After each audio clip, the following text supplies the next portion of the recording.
پھر آپ علیہ السلام نے فرمایا کہ البتہ 7 قسم کے لوگ ہیں جنہیں اللہ کے عرش کا سایہ نصیب ہوگا. پہلے نمبر پہ فرمایا عادل حکمران.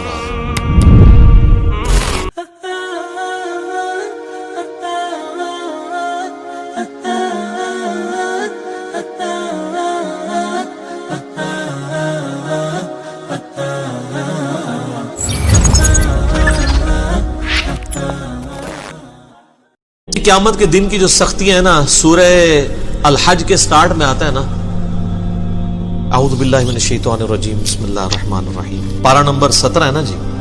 کیا سخت الفاظ ہیں.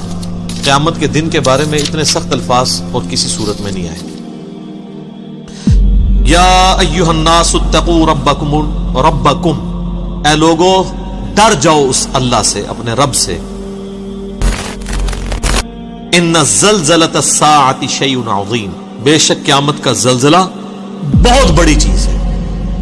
یوم ترونھا تذہل کل مرضعۃ عما ارضعت، وہ دن وہ ہے کہ جب ہر دودھ پلانے والی اپنے بچے کو بھول جائے گی، چاہے وہ جانور ہے انسان ہے. کتنی محبت ہوتی ہے ماں کو. اللہ فرما رہا ہے بھول جائے گی اپنے شیر خوار کو. وتضع کل ذات حمل حملها، اور جتنی حاملہ ہے اس کا حمل بھی گر جائے گا. وَتَرَى النَّاسَ سُكَارَى، اور تم دیکھو گے کہ لوگ نشے کی حالت میں پھر رہے ہیں. وَمَا هُمْ بِسُكَارَى، حالانکہ وہ نشے کی حالت میں نہیں ہوں گے. وَلَكِنَّ عَذَابَ اللَّهِ شَدِيدٌ، Rather the punishment of Allah is severe. بلکہ اللہ کا عذاب ہی اتنا شدید ہوگا کہ آپ کو لوگ نشے میں نظر آئیں گے. سورہ المزمل میں آتا ہے کہ وہ دن ایسا ہے جو بچوں کو بوڑھا کر دے. If you persist in disbelieving, how will you guard yourself against the woe of the day that will turn children gray-haired? جب صحیح مسلم میں آتا ہے کہ 1.25 میل کے فاصلے پہ آگ برسا رہا ہوگا سورج، اور زمین اتنی دہک رہی ہوگی. ایسی صورتحال میں اللہ کے عرش کا سایہ کسی کو نصیب ہو جائے تو وہ آپ سمجھ لیں وہ اسی طریقے سے ہے کہ جیسے سخت گرمیوں کے موسم میں کوئی بندہ اسٹیڈیم میں میچ دیکھنے گیا اور وہ ایئر کنڈیشن والے شیشے والے باکس میں بیٹھا ہوا ہے. بیٹھا وہ بھی میچ دیکھنے ہیں اور باہر بھی میچ دیکھنے والے ہیں، لیکن دونوں کی حالت ڈیفرنٹ ہے. اللہ کے عرش کا سایہ تو اسی طریقے سے. پھر آپ کے لیے جو کچھ میدان معاشر میں ہو رہا ہے وہ ایک انٹرسٹ اور انجوائمنٹ سے زیادہ کچھ نہیں ہوگا، تکلیف نہیں ہوگی. اور یہ نہ سمجھیے گا کہ یہ کوئی دن ایک آدھ دن ہے. قرآن میں ہے 50,000 سال کا دن. سر دنیا کی زندگی 60-70 سال، اور وہ صرف قیامت کا دن 50,000 سال کا. ابھی وہ آخرت کا عذاب والا تو معاملہ انفینٹ باقی ہے. اگر انسان کو دنیا میں نیک زندگی گزارنے کے اوپر آخرت کے جو ایک دن ہے قیامت کا دن اس کا ریلیف بھی مل جائے، بعد میں جنت نہ بھی دی جائے، اس کی لائف ٹائم اچیومنٹ ہے. امیجن کریں نا 50,000 سال،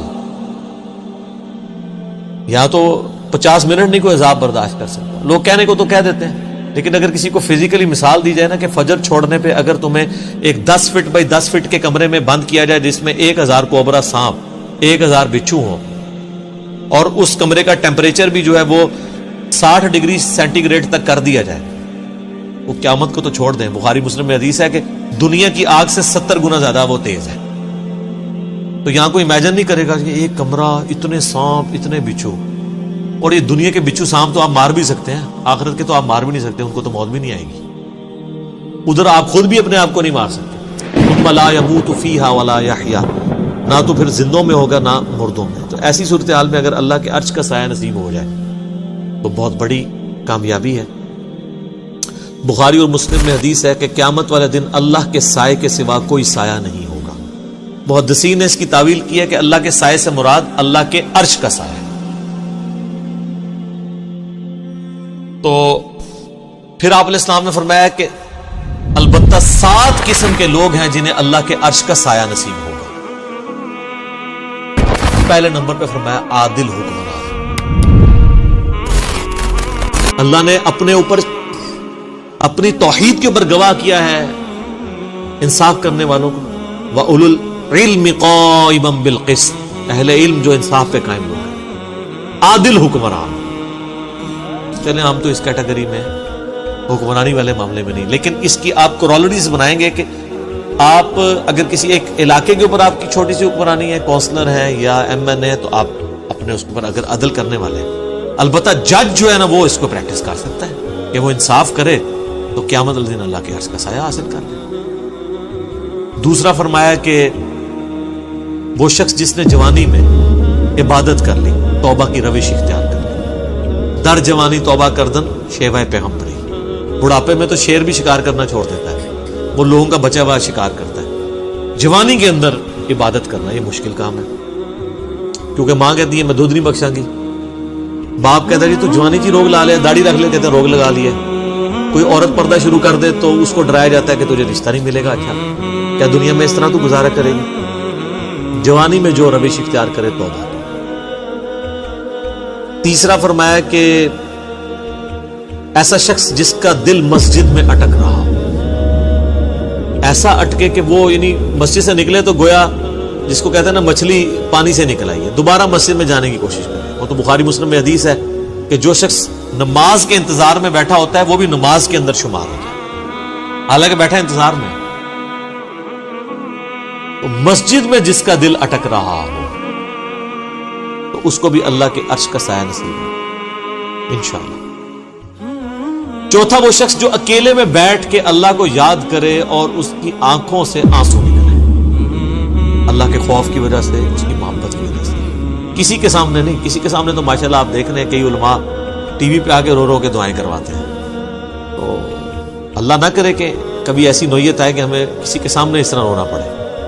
ہاں ایک یہ ہے کہ بندہ دعا کروا رہا ہے، فی البدی ایک اس کو رکت طاری ہو گئی ہے، لیکن کئی آپ دیکھتے ہیں وہ سٹارٹ جو ہے نا وہ شکل سے بناتے ہیں اور وہ سٹارٹ ہی اس سے لیتے ہیں سیدھے چوتھے گیرے سے، اور کئی آپ دیکھیں گے کہ ان کے آنسو نہیں نکل رہے، رو رہے ہوتے ہیں، آنسو نہیں نکل رہے ہوتے ہیں۔ وہ اس لیے کہ وہ رو نہیں رہے ہوتے، وہ کہتے ہیں جی وہ بزرگ فرماتے ہیں کہ اگر رونا نہ آئے تو رونے جیسی شکل بنا لو۔ میرے ایک یوٹیوب پہ کلپ بھی ہے رونے والی شکل بنانا، تو کہتے ہیں اچھا اس کی دلیل وہ دیتے ہیں کہ اچھوں کی شکل بھی اللہ کو اچھی رکھتی ہے، اے دلیل ہے جی ہوتی ہے۔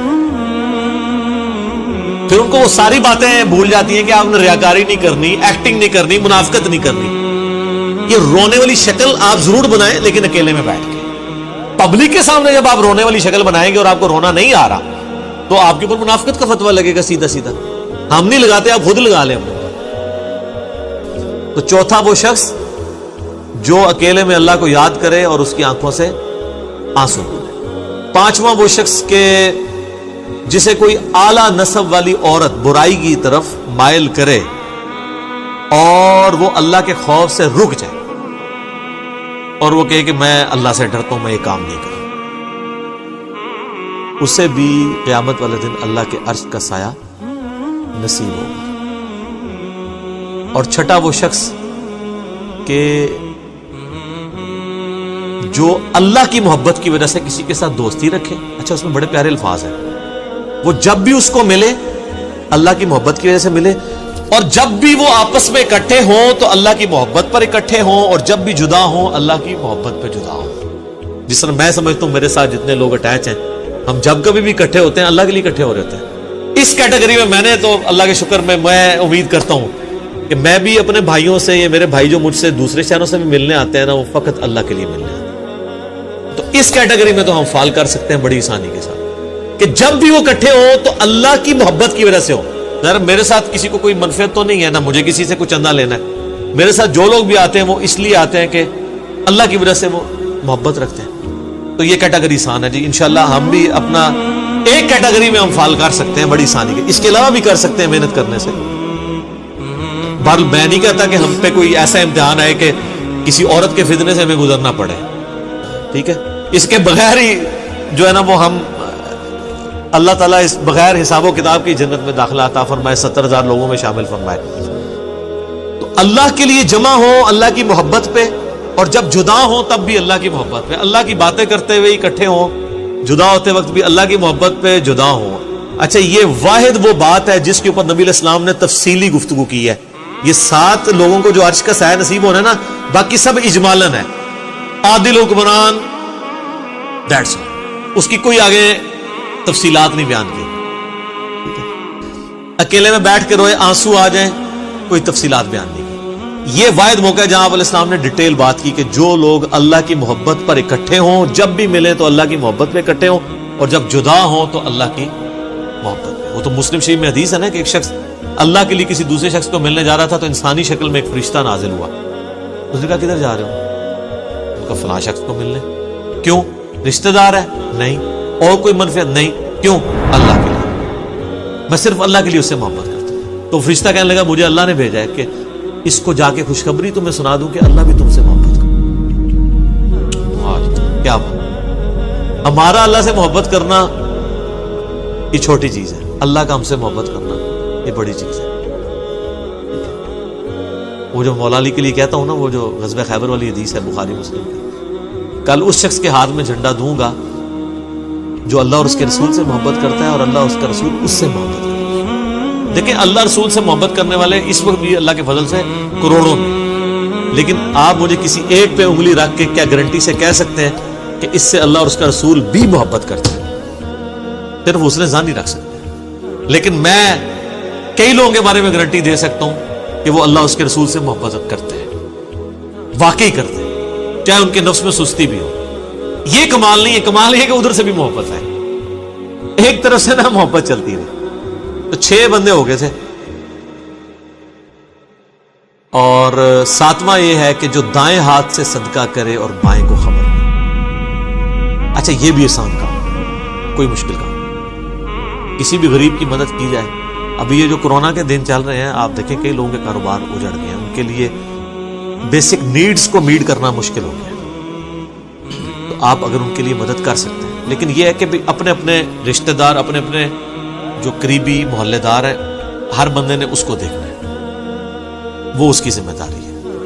تو اللہ کا شکر ہے ہم تو اپنے طور پہ جہاں تک ہو سکتا ہے، جو ہمارے اللہ تعالیٰ نے جتنی وسعت دی ہے، کوشش کرتے ہیں، لوگوں کو ترغیب بھی دلاتے ہیں۔